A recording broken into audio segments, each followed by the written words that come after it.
O Deadline publicou uma matéria importante revelando rumores sobre o casting do trio de ouro, ou seja, Harry, Rony e Hermione da nova série de Harry Potter da HBO.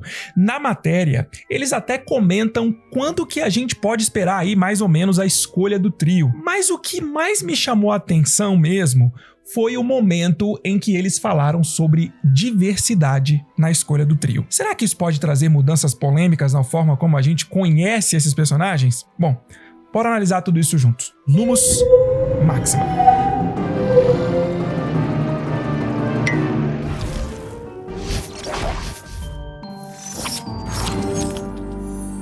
E aí, meus bruxos, Bruno Santiago aqui, vocês estão no Wizarding Bruno, sua inesgotável fonte de magia. Ó, recado importantíssimo, eu acabei de iniciar o canal de cortes e reacts do Wizarding Bruno. Então, ó, me dá uma força aí e se inscreve lá no Cortes do Wizarding Bruno. Nesse canal eu vou reagir a tudo de interessante que tiver rolando dentro e também fora do universo mágico de Harry Potter. Inclusive, vocês vão poder me marcar ou me mandar mensagens no Instagram quando acharem algum conteúdo legal que gostariam que eu reagisse. Não deixem de se inscrever, hein? O link do canal tá aí na descrição deste vídeo. No Max Showcase do mês de dezembro em Londres, Francesca Gardner, que é a showrunner da nova série de Harry Potter da HBO, deixou todo mundo de queixo caído quando ela disse que mais de 32 mil pessoas participaram das audições para os papéis do trio de ouro, Harry, Rony e Hermione. Vocês têm noção do quão absurdo é esse número? A gente tá falando só dos papéis de Harry, Rony e Hermione, hein? A gente não tá nem falando de todos os papéis da série. Esse número de pessoas se inscrevendo para esses papéis só mostra o tamanho do desafio que é encontrar os atores perfeitos para todo o elenco dessa série. Interpretar Harry, Rony e Hermione na nova adaptação da HBO é a chance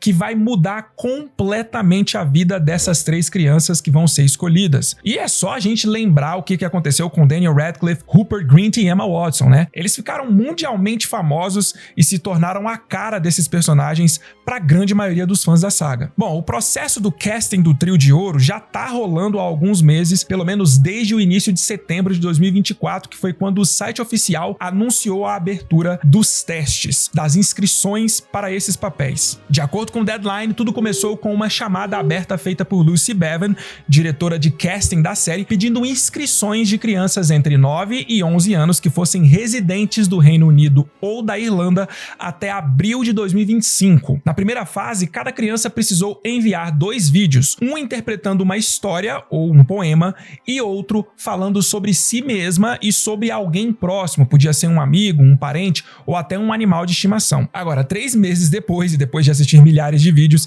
a equipe de casting começou os chamados Chemistry Reads, que são testes onde eles avaliam como os candidatos interagem e se conectam uns com os outros. Os que avançaram para essa fase estão em diferentes estágios, mas o Deadline afirma que uma decisão final deve sair em breve. Mano, vocês têm noção do que isso significa? Vocês têm noção que logo, mais cedo do que a gente imagina, a gente vai saber quem são os novos Harry, Rony e Hermione, nossos personagens aí que a gente cresceu junto deles, pelo menos eu cresci junto deles, né? A gente vai ter 3 rostos novos aí interpretando personagens que a gente cresceu amando. E é claro que a partir daí a gente já pode esperar muito mais novidades sobre o elenco adulto também, que inclusive já gerou muito rumor e debates na internet, né? E também o casting de outros personagens infantis. E falando sobre o casting dos outros personagens infantis, a matéria do Deadline também disse que com a quantidade gigantesca de audições recebidas para Harry, Rony e Hermione, fontes acreditam que boa parte dos outros papéis devem ser preenchidos a partir desses mesmos vídeos. Isso mesmo. Isso permitiria que a equipe de casting resolvesse 2 questões ao mesmo tempo, identificando, por exemplo, os futuros Draco Malfoy, Dino Thomas e até mesmo Cho Chang, por que não? De acordo com o Deadline, os Weasley também entrariam nessa dinâmica aí. Com 6 irmãos na família, incluindo os gêmeos Fred e George, eles disseram que é bem provável que alguns candidatos que passaram como Rony possam ser aproveitados em outros papéis da família. Além disso, ainda existe a necessidade de identificar dublês e substitutos para ajudar nos bastidores e garantir que os protagonistas não sejam sobrecarregados. Isso vai ser importante, porque as leis trabalhistas ligadas às horas de trabalho infantil no Reino Unido são bem rígidas, e tudo isso precisa ficar definido antes das gravações começarem nos estúdios da Warner Bros. Durante o verão britânico. Isso mesmo, as gravações vão ter início ainda neste ano de 2025, durante o verão britânico. Agora, a parte que mais me chamou a atenção na matéria do Deadline foi, obviamente, o momento em que eles falaram sobre diversidade. Porque quando o assunto é a indústria do cinema, isso já faz a galera ficar ressabiada, né? Infelizmente, a causa da diversidade, que é uma coisa boa em sua origem, passou a ser usada de uma forma um tanto duvidosa de uns tempos pra cá. Mas olha só o que a matéria fala. A convocatória especificava um compromisso com um elenco inclusivo e diversificado e pedia que, para cada função, os agentes apresentassem artistas qualificados independentemente de etnia, sexo, deficiência, raça, orientação sexual e identidade de gênero. Do jeito que a indústria do cinema anda hoje em dia, quando a galera ouve isso de um elenco inclusivo e diversificado, todo mundo já levanta as sobrancelhas, né? Mas tem mais, ó. Embora a chamada de elenco tenha enfatizado a inclusão, os agentes nos dizem que isso não levou, de forma alguma, a nada que se assemelhe a um box-ticking exercise. Adoro o fato de que a equipe de casting teve uma chamada de elenco aberta, o que significa que qualquer pessoa poderia fazer um teste, quebrando as barreiras de diversidade e inclusão, diz Stacey Burrows, que dirige a Articulate Agency, uma loja focada em ajudar crianças de origens subrepresentadas. Mas que diabos é box ticking exercise, Bruno? Pois é, se você já soubesse falar inglês, você não estaria me perguntando isso. E é por causa disso que eu preciso deixar esse recado aqui pra você. O inglês hoje em dia é uma necessidade, não é apenas uma coisa extra. Pesquisas apontam que um profissional brasileiro que sabe falar inglês fluente pode ganhar até 61% a mais do que um profissional que tem apenas conhecimentos básicos do idioma. Já parou pra pensar nisso? Então, se você tem vontade de aprender inglês, você precisa conhecer o método B-Way do professor Jonas Bressan. Na B-Way, o aprendizado é certo. Tem link na descrição. Clica agora que você vai receber um descontaço para começar a aprender inglês agora. Corre lá e aprende logo inglês, porque se você não aprendeu ainda, você já saiu muito atrás. Mas ó, voltando aqui, a expressão box ticking significa fazer alguma coisa só porque existe uma regra que diz que você deve fazer aquilo, ou seja, é uma ação executada simplesmente para cumprir com regulamentos ou convenções. Esse termo é frequentemente usado para descrever uma organização ou um indivíduo que faz algo para parecer que completou um requisito, mas essa organização ou esse indivíduo não tem realmente uma intenção genuína de resolver o problema. Sacaram a parada? E ainda tem algumas pessoas por aí, e aí eu não sei se genuinamente ingênuas ou se só possuem o caráter duvidoso mesmo, que tem o desprendimento de dizer que esse negócio de agenda não existe.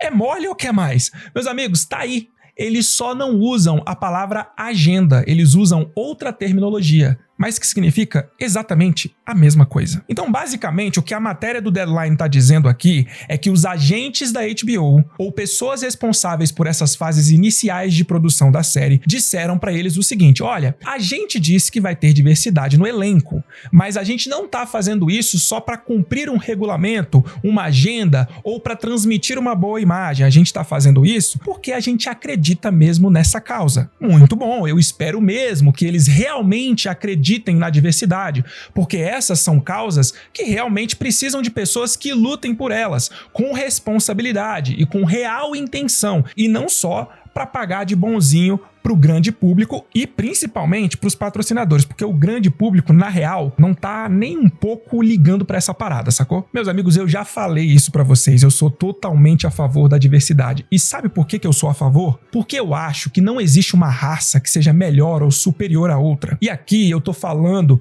de como eu enxergo o mundo, tá? Eu não tô falando dos fatos históricos que comprovam a realidade do preconceito. Por favor, não confundam isso. Eu tô falando de como eu me sinto com relação às pessoas à minha volta. Para mim, não existe uma cor superior.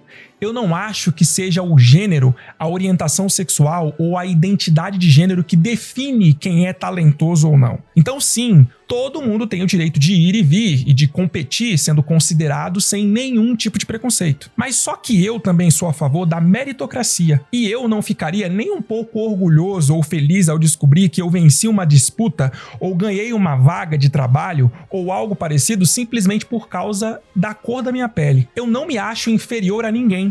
Eu não preciso disso.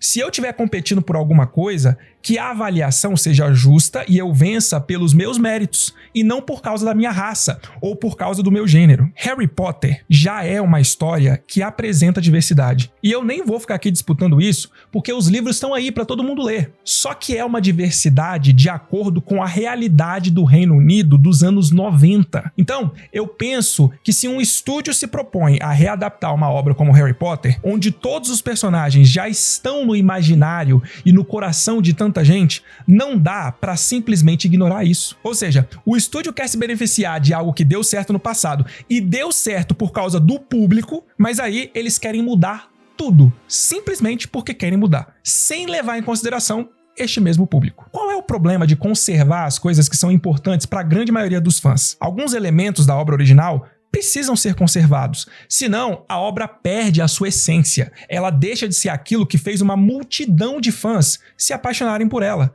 Se um personagem foi apresentado de uma forma durante vários e vários anos, e aí de repente ele é drasticamente modificado, a conexão do grande público com aquele personagem deixa de existir. Se esses estúdios estão mesmo preocupados com a diversidade, então, ao invés de se proporem a mudar obras do passado que foram extremamente bem-sucedidas justamente por serem como são, eles deveriam começar a dar liberdade a roteiristas e escritores talentosos para criarem novas histórias que tenham a diversidade que a gente tem hoje. Simples assim. Agora, o que não dá para fazer é pegar uma história que se passa no Reino Unido nos anos 90, por exemplo, e querer forçar a barra para que essa história tenha a mesma diversidade que o Reino Unido tem hoje. Se você quer retratar a diversidade que o mundo tem hoje, então crie uma história atual. Eu não vou trazer os números para vocês. Eu vou deixar isso como exercício para aqueles que realmente tiverem interesse em saber. Procura aí no Google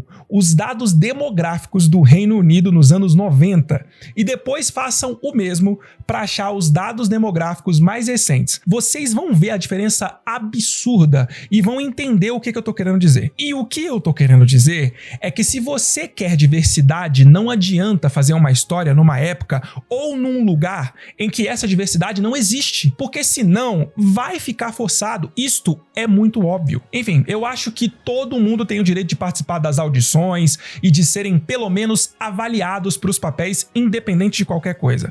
Mas tudo tem limite, né, gente? Foi noticiado que um homem de 32 anos enviou um vídeo com o objetivo de interpretar a Hermione. A gente levou isso na piada, com bom humor e tudo mais, mas vocês percebem o quão grave e sério isso é? Isso é completamente fora do limite de qualquer coisa razoável. Bom, eu espero que eles façam as melhores escolhas. E quando eu falo eles, eu tô falando da HBO, da Warner Bros, da J.K. Rowling, inclusive. E eu espero que essas escolhas sejam baseadas no talento de cada ator ou atriz e também na promessa que eles mesmos fizeram pros fãs. A promessa de que eles fariam uma série íntegra e fiel à obra original. E eu vou seguir aqui torcendo para que essa série seja um sucesso. E eu vou seguir sendo um entusiasta dessa nova adaptação. Mas eu preciso ser honesto com vocês.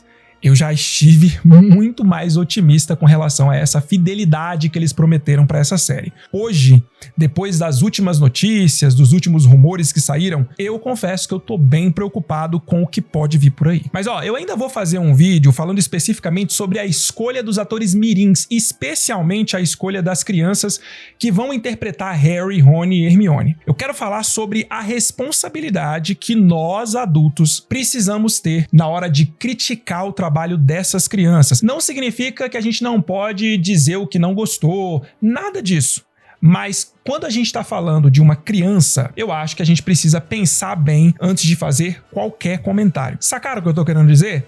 Mas isso fica pro próximo vídeo. Beleza? Aí vocês vão conseguir entender exatamente o que eu tô querendo dizer. Se você chegou até aqui, clica nesse botão aqui, e se inscreve no canal se você ainda não for inscrito. Tá vendo aí na tela? Estão aparecendo algumas sugestões de vídeo para você assistir. Escolhe um aí e continua aqui comigo. A gente se vê em Akio Nox.